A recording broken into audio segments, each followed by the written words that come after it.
What's up everyone, welcome to another video. In this video we have a special guest. Her name is Tamsyn. She is a software UX designer and she also works with Prodigy finance team.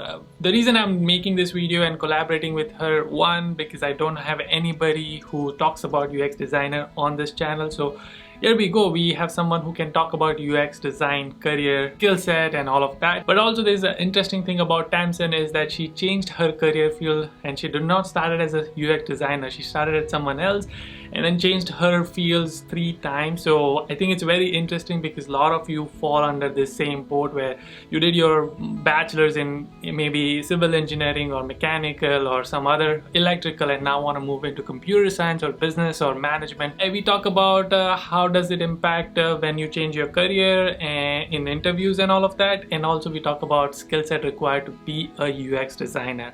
I hope you enjoy this video. Tamsyn, thank you for this video. Now back to the video. Let's start with just like your introduction, like what do you do right now and what do you work in, which industry and all of that. Great, so my name is Tamsyn and I am a UX designer at Prodigy Finance. I work in our Cape Town office, which is one of the 3 international offices we have. I am South African, so it makes sense that I'm there. Yeah. And as a UX designer, I'm basically responsible for making sure that the interfaces and experiences that we create for our customers, that they're optimal, they're simple, easy, and hopefully enjoyable to use. Right. Yeah, I totally agree with that, and I've seen the user end of it and user experience, but I've heard great responses. But the interesting thing which I wanted to ask you was that you have changed your careers 3 times. We talked offline, off camera, and a lot of my audience go through very similar pattern. They do their bachelor's in like mechanical or civil and then they want to move to IT because they realize that that's what they want to do. How difficult is that career change and how difficult was it when you changed your careers, and what are some of the biggest challenges you faced? Sure. So I think not only have I changed my career 3 times, my tertiary education has nothing to do with any of those jobs either. Wow. So I have an undergrad in international politics, I have a postgrad in journalism, and then I went off to become an English teacher after I finished studying. After that, I decided to try my hand at digital marketing, and now I'm in the UX space. So it's been a lot of jumping around, right. And I think, especially for older generations, it doesn't really make a lot of sense. Like, you went to university to become an accountant, you became an accountant, you've stayed at the same company for 40 years. Yeah. And so I think my dad in particular is always like, what are you doing? Just like be a little bit, you're not being safe, you're not being responsible. But I think that's just the nature of how the world works. Like when I was studying, there was no such thing as UX. Like that's not, I mean, even today, you can't go get a degree in UX design. Yeah.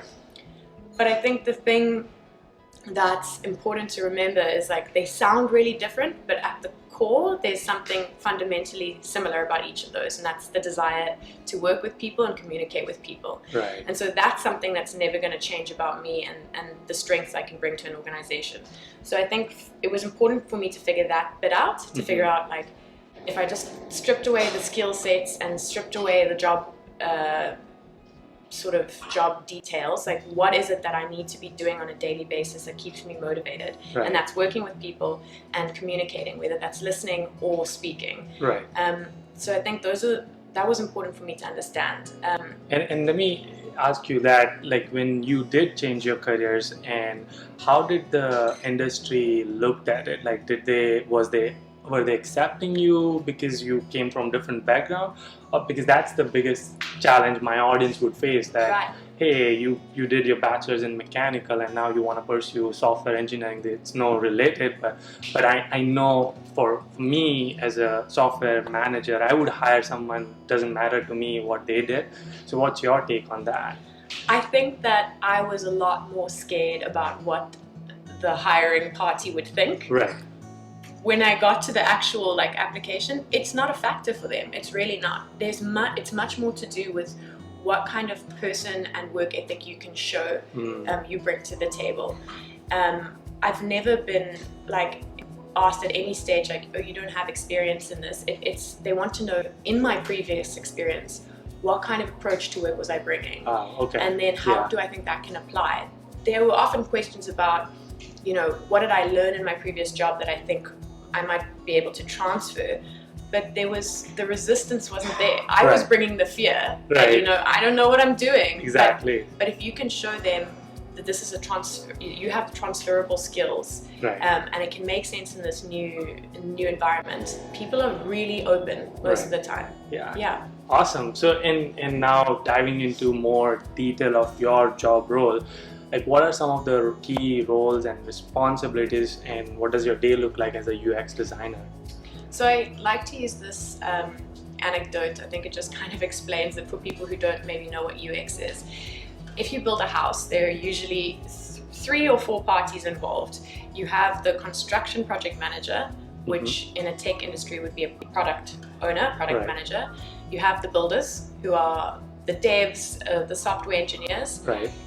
And then you have the architect, who's responsible for coming up with the blueprints. And that would be a UX designer. That's the person that goes to find out, you know, how many bedrooms do you need? Where should the door be? Where's the sunlight coming from? And that's kind of really, it's very applicable. I mean, my manager actually studied architecture first, so it really does relate. But it's as a UX designer, you're responsible for finding out from the user what they actually want at the end of the day. You're not there to decide what the solution should be necessarily. That's often where the product manager comes in. And you can obviously give input, but you're really there to find out what is the problem, what are the needs, what are the wants. So we take in all of that information from our customers, and then we start to like design perhaps an interface, websites, digital products, experiences that people might be going through to match those user needs. And what would be your day look like as a UX designer? So I do a lot of user research, so that's speaking to people. For example, I'm in Mumbai at the moment. I'm able to actually speak to people in person, which is great. We also work with a lot of metrics. So if we're not able to speak to people, can we look at heat maps? Can we look at recordings of sessions of how people are navigating through something? And then there's obviously the actual output, the design aspect, which is working on programs like Sketch or Figma to build wireframes that might be used by real people. The most important part of my day is the iteration. So we design these things, but they're never like completely finished. So we spend a lot of time putting them back in front of people and just seeing where the mistakes are, that we can make iterative changes, small changes each time. And if, let's say, my audience want to become a UX designer, or I want to become a UX designer, what is one of the biggest skill set, or like what are some of the skill set I would have to learn to be a UX designer?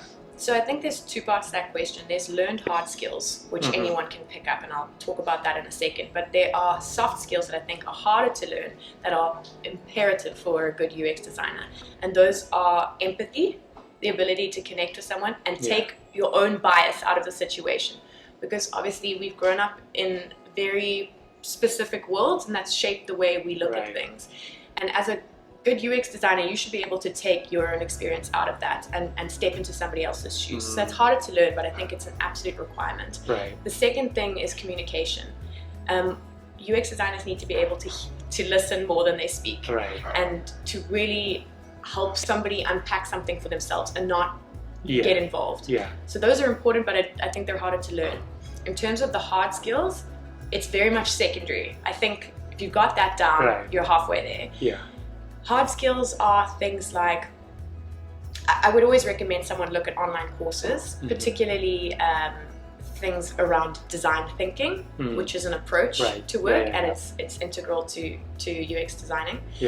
I think getting familiar with how you build wireframes, and there are so many tools available online. And there's like a range of wireframes you could build. You know, we go from everything from low fidelity, which is just black and white, the logic behind something, all the way to high fidelity, colors, visual graphics, things like that. So I would suggest starting to get familiar with that. But again, that can be learned on the job, and it's really much just, if you can prove that you have the ability to listen to people, step into their shoes and understand them, I think most UX companies are going to give you a shot.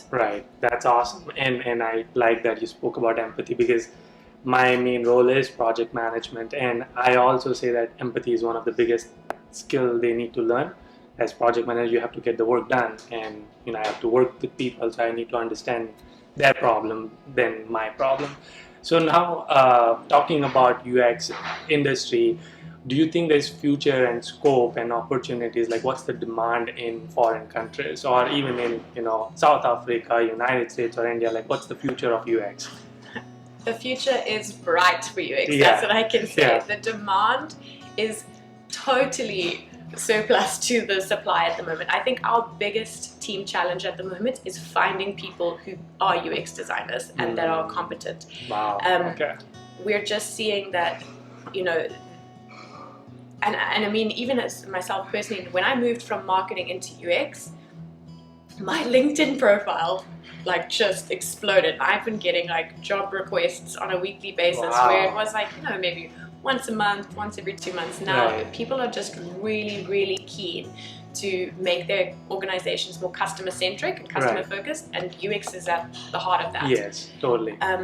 It was one of the reasons that I looked at UX initially, was because I recognized if I wanted to move out of South Africa and I wanted to perhaps go to the US or Europe, that's a skill that is in high demand. Got it. Okay, cool. And I know that you've been meeting with a lot of students over here in Mumbai, and we did a meetup and you met a lot of students. What kind of questions they are asking you? Based on that, like, what is the one tip or one of the tips you would give to them in general who's pursuing their study abroad or career in United States or anywhere? Oh, I think the first thing I'd have to say is well done, congrats, you've made such an amazing decision, because masters abroad is expensive, but nothing is going to be able to replace the international experience value that you're going to get out of that, and being able to diversify how you think about work and how you approach work and learn from different people is going to be invaluable in your future. Right. My piece of advice, and I've said this to a few students who came, is to reach out to people whose current careers look like something you might want to emulate. Don't be scared to talk to a stranger on LinkedIn. People are so open to the idea of mentoring, giving tips. I spoke to a really lovely young lady earlier in the week who was interested in UX, but she has a computer science background. And how does she make this jump? Where does she go from here? And if you just type in your city's name, the career that you're looking for, and explore some LinkedIn profiles, I promise that people are excited to talk about the industry and excited to give you advice. Buy them a cup of coffee, go prepared with some questions, and just keep learning from people who've done it before. That's awesome. Again, I really want to thank you for your time, your knowledge and time. It's going to help a lot of my audience, and I'm sure it's very, very valuable. Until our next episode, keep smiling and keep hustling. Awesome.